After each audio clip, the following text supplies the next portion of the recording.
అయ్యో.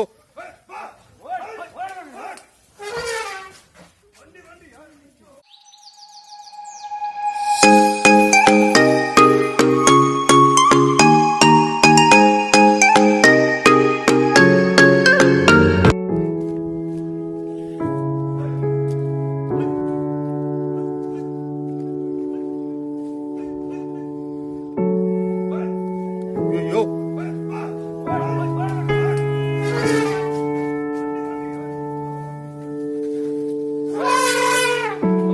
How can be someone so insensitive while doing such type of works?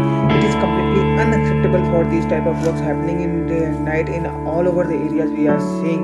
Earlier we have seen it, now it's happening again and again. What type of responsibility we are playing as a tourist if we are going over there or in that region, Nilgiri region, just this happened in Tamil Nadu?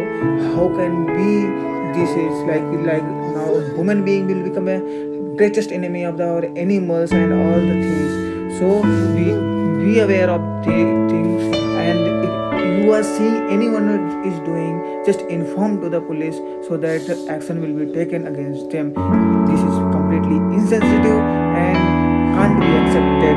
Again and again such type of things, they must be punished, and local people should be aware of all these things and see and inform to the police so that this type of things should not happen again